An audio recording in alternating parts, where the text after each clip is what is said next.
Hey everybody, I am going to do a quick overview of how to put your sources and your in-text citation and correctly do your works consulted using Google Docs. So I have the instructions right up here for your bio.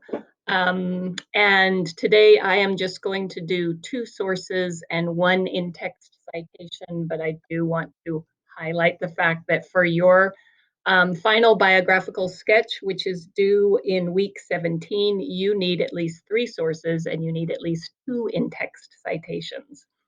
So I have written a little bit here on Kendrick Lamar, who is he my favorite rapper? In the top five. He's in my top five of rap musicians. I think that he's phenomenal, and I think that he has important things to say.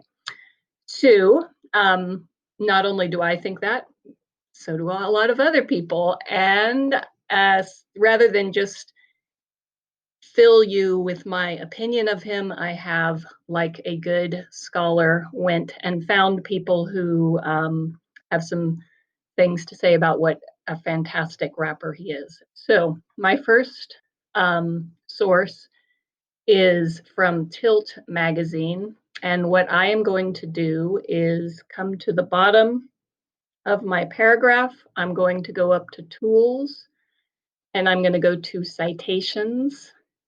I'm adding a source in MLA, and it's not a book. It is indeed a website. So now I have to do a little bit of hunting. I'm going to click back and forth between these things.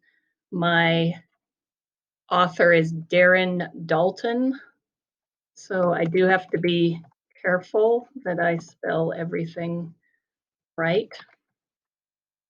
If I'm uneasy about my spelling ability, then what I would do is copy paste.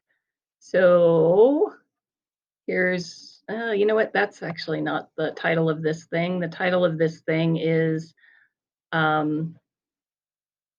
the greatest rapper of all time. So let's come back here.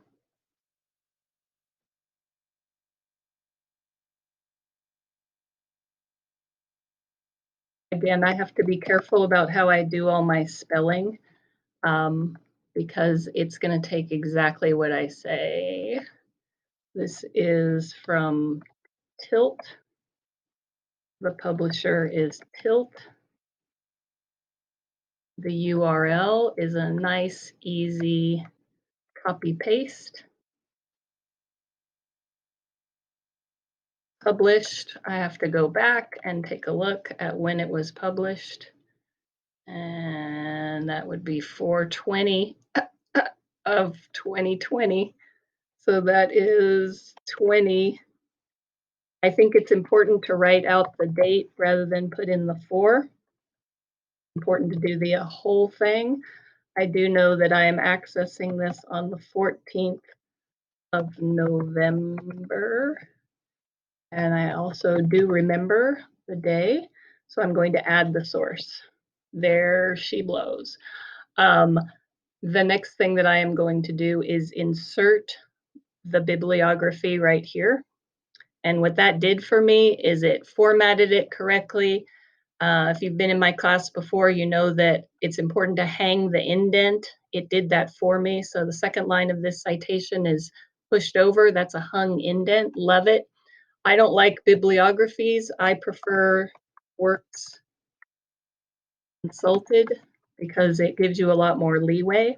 And then here's the other magical thing about doing things in Google Docs. I know that I spelled tilt wrong. I'm going to change that to a Y. I know that this quote comes from Tilt magazine. I'm going to put my cursor right there, and then I'm going to cite. And it puts Dalton in for me because that's the last name of the author of this article. And it's just like magic. I think rather than do two of these, since you can just watch this again and it will be exactly the same, the only thing to know is you have to go back and forth between your doc and your article, and you do sometimes have to hunt for things. Like the author of this piece is at the bottom of the page. So I have to find that it's Garza, and I have to see that her first name, I have to dig around a little bit for her first name. It's in here somewhere. All right, Sue, that is an easy way. The other thing you can do if you don't have this tool loaded, or if you don't know how to load an extension, then you can go to EasyBib and do the same thing that I just did, where I'm having to find the information and put it in EasyBib. The thing that I don't love about EasyBib is you often have to watch some ad from them in order to access their service. It's fair. Late stage capitalism is a bummer, but what can you do? So that's what you need to do your biography and to do your works consulted correctly. All right, talk to you soon. Bye.